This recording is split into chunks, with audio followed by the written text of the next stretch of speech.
नमस्कार दोस्तों, मैं अंशुल जैन आप सभी का अपने YouTube channel Anshul Jain online classes में एक बार फिर से स्वागत करता हूं। कल 5 जनवरी को एक एग्ज़ाम हुआ है। किसका एग्ज़ाम हुआ है? वो एग्ज़ाम हुआ है CSPDCL DEO का जो एग्ज़ाम हुआ है। ठीक है, हम लोग उसके बारे में जानकारी हासिल करेंगे कि कैसा पेपर आ रहा है। पेपर जो है, पेपर का एनालिसिस, जितने लोगों से मेरी बात हुई, पेपर में ऊट-पटांग क्वेश्चन आने लगे हैं। पेपर थोड़ा सा टफ हो गया है। पिछले बार जो पेपर बहुत ही आसान लेवल का आया था, इस बार पेपर में क्वेश्चन कुछ अजीब से देखने को भी मिले हैं।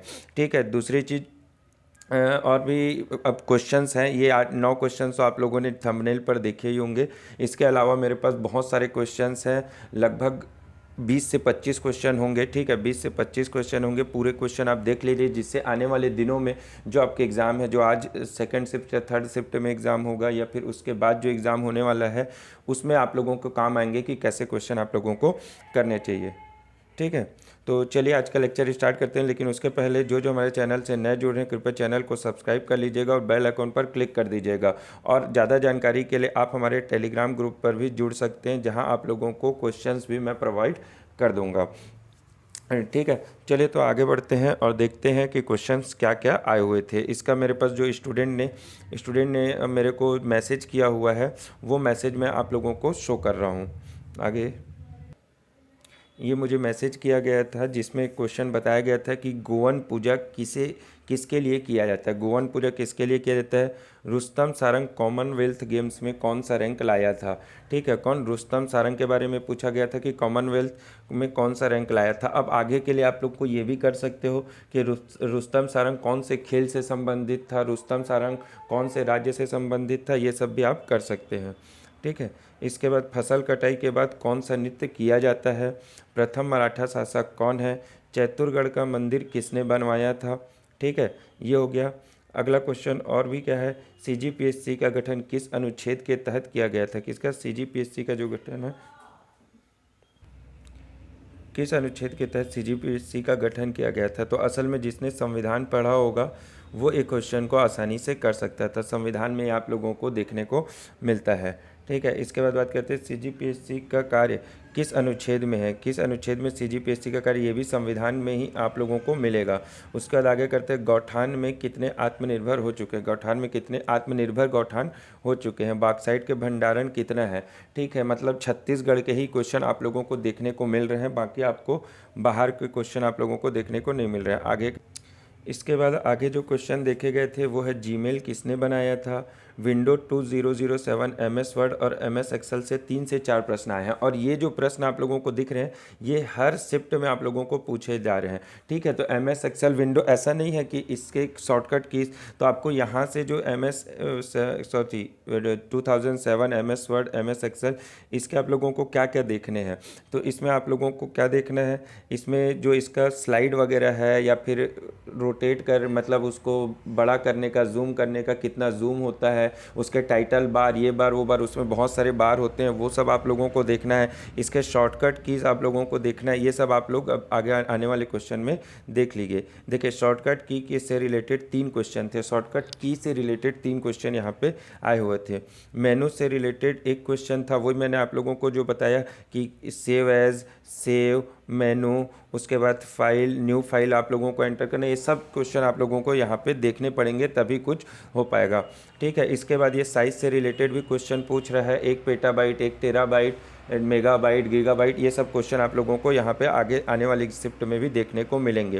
फाउंडर से रिलेटेड, जैसे जीमेल, गूगल, इंटरनेट से रिलेटेड ज़्यादा क्वेश्चन थे। मतलब ये तीनों शिफ्ट में आप लोगों को ये सब चीज़ें आप लोगों को देखने मिली है कि फाउंडर से रिलेटेड क्वेश्चन भी आप लोगों को यहाँ पे देखने को मिल रहा है। और इसके बाद देखिए, लगभग सभी प्रश्न कूट में था, मतलब कोई भी प्रश्न डायरेक्ट आप लोगों को नहीं पूछा था। यहाँ पे चीज़ें जो थी, ये क्या थी, कूट में थी। मतलब एक एक प्रश्न है, उसमें आप लोगों को 3 से 4 क्वेश्चन आप लोगों को वो सॉल्व करवा दे रहा था। ठीक है, हिंदी के बारे में क्या बताया गया कि हिंदी का जो पोर्शन था वो इजी आ रहा है। हिंदी का पोर्शन क्या था? इजी था, तो हिंदी से डरने वाली बात नहीं है। अब जो इंग्लिश वाले पोर्शन है, इंग्लिश का आप लोगों मैंने जो कॉल में बात हुई थी, इंग्लिश में आप लोगों को वॉइस दिखने को मिल रहा है, वॉइस के बाद नरेशन देखने को मिल रहा है। नरेशन बोलने का मतलब क्या होता है, डायरेक्ट स्पीच और इनडायरेक्ट स्पीच, ठीक है। इसके बाद बात करते हैं तो प्रीपोजिशन और आर्टिकल, ये चार चीज़ों के बारे में मेरे को बताया गया है कि प्रीपोजिशन, आर्टिकल, नरेशन और वॉइस, ये चार चीज़ें आप लोगों को देखने को मिली है। और अगर हो सकता है, जो मुझे लग रहा है कि एंटोनिम और सिनोनिम भी होंगे, जो लोग बनाते नहीं इसलिए उनको मोस्टली याद नहीं होता एंटोनिम और सिनोनिम, ठीक है। इसके बाद अब उसके बाद इंग्लिश, ये मुझे कुछ क्वेश्चन फेसबुक से मिले थे, मैं दूसरी क्लासेस के हैं जो मैं आप लोगों को दिखा रहा हूँ। ऑटोमोटिव हब किस शहर को कहते हैं, एक क्वेश्चन ये आया था, किसमें, ऑटोमोटिव हब किस शहर को कहते हैं, ये जेई में आया था, मैं आप लोगों को बता रहा हूँ। अगला क्वेश्चन आया था, चंडीगढ़ शहर का डिज़ाइनर कौन है, ये भी जेई में आया था कि चंडीगढ़ शहर का डिज़ाइनर कौन है। वित्तीय आपातकाल का आर्टिकल पूछा गया था इसमें कि वित्तीय आपातकाल का आर्टिकल क्या है। उसके बाद पूछा गया था इटाई इटाई रोग किस में होता है, ठीक है। इस पर अगला क्वेश्चन पूछा गया था, भारत का स्वतंत्रता अधिनियम किस योजना को कहा गया है। मतलब इसमें इंडिया के क्वेश्चन, जेई में आप लोग देखेंगे कि जेई में आप लोगों को इंडिया के क्वेश्चन देखने को मिल रहे हैं और डीईओ में आपको सीजी के क्वेश्चन मोस्टली देखने को मिल रहे हैं, ठीक है। अगला आप लोगों को, भारत की आज़ादी कब चीन से ज़्यादा हो जाएगी, ठीक है। जो आबादी है, आज़ादी लिख दिया है, यहाँ पे आबादी होना चाहिए कि भारत की जो आबादी है चीन से कब, तो ये लगभग 2047 की प्रेडिक्शन चल रहा था, अभी वो चीज़ें और घट गई हैं, तो आप लोग देख लीजिएगा, ठीक है। इसके बाद लाइफ टाइम अचीवमेंट पुरस्कार किस खेल में दिया जाता है, मुद्रास्फीति को कम करने के लिए दिए जाने वाला भत्ता कौन सा है। तो ये सारे क्वेश्चन किसके थे, जेई के हैं। जेई में मतलब मोस्टली इंडिया के ही क्वेश्चन आप लोगों को देखने को मिल रहे हैं। जो एक क्वेश्चन और, मैं कुछ क्वेश्चन और हैं, 1926 में सीजी से कौन आरएसएस के अध्यक्ष थे, सीजी से आरएसएस के अध्यक्ष कौन थे 1926 में। एनआईटी रायपुर का उद्घाटन किसने किया था, रुस्तम सारंग एशियाई खेल में कौन से पायदान, मैं आप लोगों को ये चीज़ बता चुका हूँ, रुस्तम सारंग वाला पहले ही, ठीक है।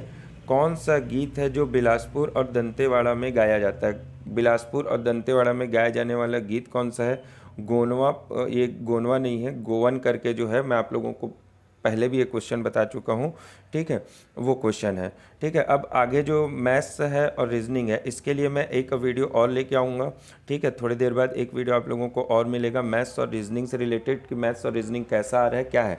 तो कुल मिला के जो पेपर है, पेपर का लेवल है वो क्या है, मॉडरेट टू टफ है, क्या है, मॉडरेट टू टफ है। इजी यहाँ पे नहीं देखने को मिल रहा है, मॉडरेट टू टफ आप लोगों को क्वेश्चन देखने को मिल रहे हैं। कुछ ही क्वेश्चन, 2-4 क्वेश्चन, 8 क्वेश्चन ऐसे इजी देंगे, बाकी क्वेश्चन आप लोगों को अच्छे क्वेश्चन मिलेंगे। तो यहाँ पे कट ऑफ तो थोड़ा सा कम गिरेगा, ज़्यादा नहीं बोल सकता, थोड़ा सा कम गिरेगा। तो ऐसा नहीं है कि एकदम पूरा आप लोग तुक्का मार के आ जाओ कि नहीं कट ऑफ तो इसका ज़्यादा जाता है तो हम पूरा तुक्का मार देते, नहीं। पेपर का लेवल अगर नॉर्मल है तो आप ज़्यादा क्वेश्चन कीजिए, पेपर का लेवल अगर मॉडरेट है तो बहुत मतलब आप लोगों को सोच के करना है, और अगर पेपर का लेवल टफ है तो जो बन रहा है सिर्फ वही क्वेश्चन कीजिए, आप लोगों का सिलेक्शन हो जाएगा। इतना दिमाग में आप लोगों को रखना है। बाकी के लिए आने वाले समय के लिए थैंक यू गाइस।